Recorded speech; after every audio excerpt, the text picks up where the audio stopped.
बहुत समय पहले की बात है। उत्तर भारत के एक घने जंगल में एक शक्तिशाली बाघ रहता था, जिसका नाम था वीर।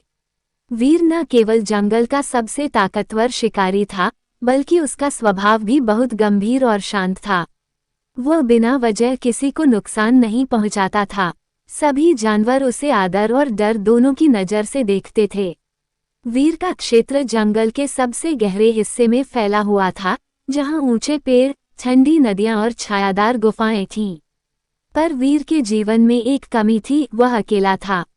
एक दिन जंगल के उत्तर पश्चिम दिशा से एक नई बाघिन आई। उसका नाम था रुद्रानी। वह तेज, फुर्तीली और सुंदर थी।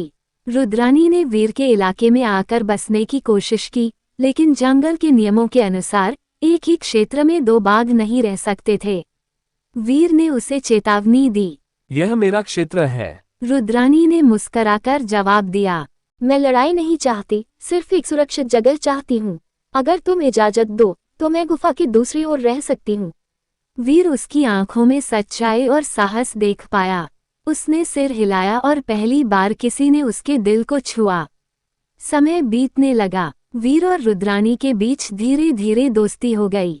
वो मिलकर शिकार करते, नदी किनारे खेलते और चांदनी रातों में जंगल के किस्से सुनाते। वीर को पहली बार समझ में आया कि अकेलापन क्या होता है और साथ क्या होता है। रुद्रानी भी वीर की गंभीरता, उसकी जिम्मेदारी और संरक्षण की भावना से प्रभावित हुई। दोनों का रिश्ता मजबूत होता गया और एक दिन वीर ने रुद्रानी से कहा, क्या तुम हमेशा के लिए मेरी साथी बनोगी? रुद्रानी ने मुस्कराकर कहा, मैं तो कब से यही चाहती थी। कुछ महीनों बाद रुद्रानी ने 3 प्यारे शावकों को जन्म दिया, बालू और छुटकी। पूरा जंगल जैसे खुशियों से गूंज उठा। वीर अब न केवल एक साथी बल्कि एक पिता भी बन गया था। वो अपने बच्चों को शिकार करना, छिपना और जंगल के नियम सिखाने लगा। रुद्रानी भी अपने बच्चों को बहुत स्नेह से पालती। जंगल के अन्य जानवर भी उन शावकों से प्यार करने लगे थे। वीर और रुद्रानी का परिवार एक मिसाल बन गया था। पर हर सुख शांति के पीछे एक छाया होती है। एक दिन जंगल में इंसानों की गंध फैली। कुछ शिकारी बंदूकें और जाल लेकर आए। उन्हें खबर मिली थी कि इस इलाके में एक शेर जैसे बड़ा बाघ और उसके शावक रहते हैं। एक रात जब वीर शिकार पर गया था, रुद्रानी और शावकों पर शिकारियों ने हमला किया। वे उनकी जाल में फंसे। रुद्रानी ने पूरे साहस से अपने बच्चों को बचाने की कोशिश की, लेकिन वो खुद जख्मी हो गई। वीर को जब ये पता चला, वह दहाड़ता हुआ वापस आया। उसकी आंखों में गुस्सा और डर दोनों था। वीर ने झाड़ियों के पीछे छिपे शिकारियों पर अचानक हमला किया।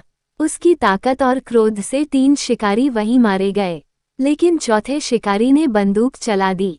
वह गोली रुद्रानी को लगी, जो वीर को बचाने की कोशिश कर रही थी।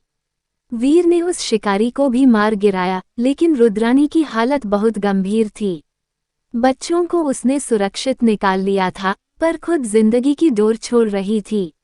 रुद्रानी ने अंतिम सांसों में वीर से कहा, हमारे बच्चों को इस जंगल का राजा बनाना वीर। मैं हमेशा तुम्हारे साथ रहूंगी।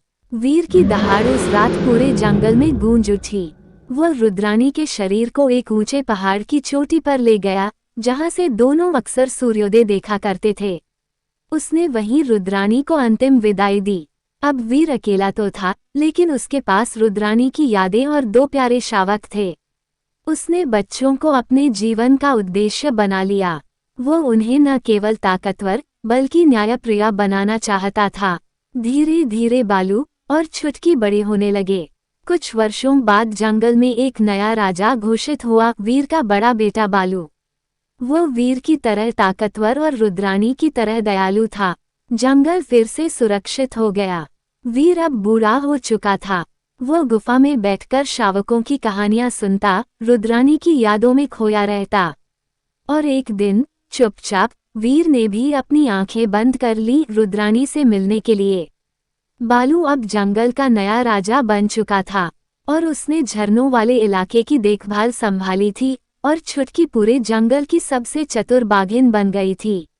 दोनों भाई बहन जंगल के हर प्राणी की मदद करते थे, जैसे उनके माता पिता ने सिखाया था।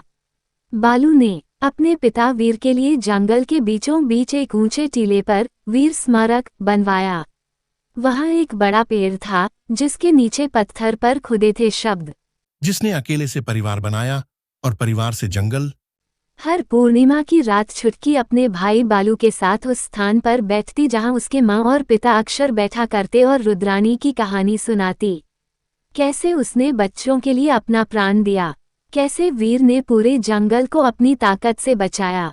एक दिन छुटकी ने बालू से कहा, भाई अब हमें सिर्फ राजा नहीं बनना, हमें माँ बाबा की तरह कहानी बननी है जो जंगल में हमेशा जीवित रहे। बालू ने मुस्कराकर सिर हिलाया।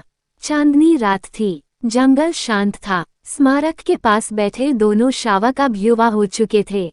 हवा में रुद्रानी की खुशबू थी और पेड़ की शाखाओं में वीर की गरजती आत्मा। शायद यही एक बाघ और बाघिन की सच्ची जीत होती है, जब उनका प्रेम, संघर्ष और बलिदान अगली पीढ़ी में जीता है, कहानियों में सांस लेता है और जंगल में हमेशा गूंजता है। ये थी वीर और रुद्रानी की एक प्रेरणादायक, भावुक और साहसी प्रेम कहानी। इस कहानी में प्रेम, बलिदान, परिवार और जंगल का जीवन सब कुछ समाया है।